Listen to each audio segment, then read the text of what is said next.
So I bought myself a Mic Mini. I already have the normal DJI Mic which comes with the Pocket 3, but it's a really big thing. Remove the big microphone and add a small microphone like you see now here.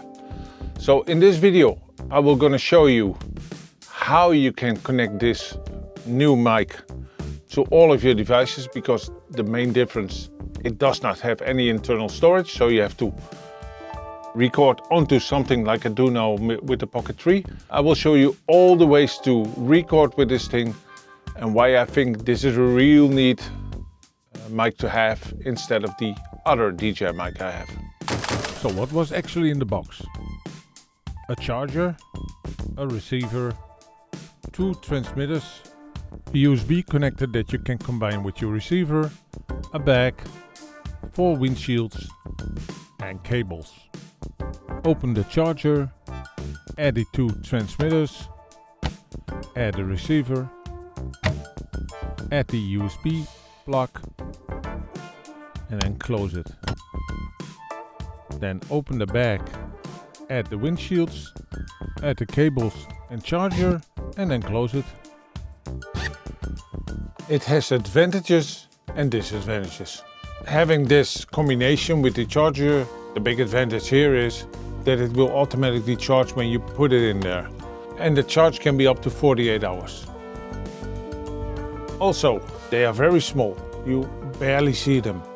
So I think that's, for me, a big advantage, because I was always looking at the big thing here. And of course, obvious, the big disadvantage is, it does not record internally.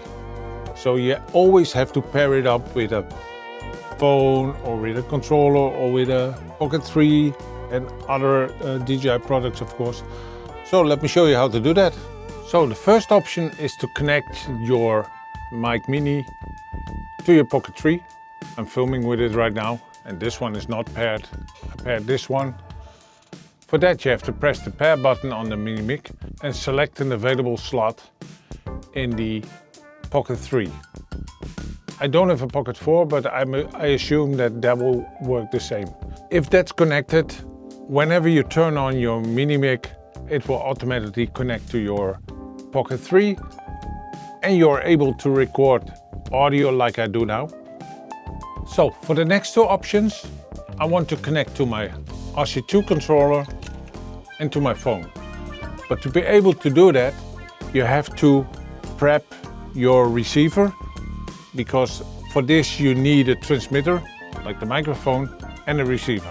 First, remove the cover that protects the connector, and then you slide in the USB connector. It will look like you have a connector mounted to your receiver. So now I'm on my RC2 controller. I have the receiver connected here. I use the different mic now. So this is how you can record your audio. So the audio is recorded on the RC2, not on the drone. The drone is only filming. But you don't need an extra mic or do a sync. So the nice thing I saw, if you have the USB connector connected, you can slot it into the box in the charger with the USB connected, so you don't have to remove it again. So it's connected to my phone now. I don't have the best phone, but it's only for proving that the microphone works. When will I use the new mini mic or the old mic? So basically, I don't think I will ever use this one again, probably not.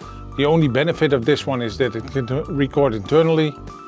But I can always take my Pocket 3 with me and you record directly on that. So I also have a visual on what I'm doing. And in some use cases, probably I don't need that. So I can, leave this at home. By the way, if you hear some strange breathing in here, my dog is laying here because outside is 36 degrees. So I have my dog in the echo environment here because that's better for him.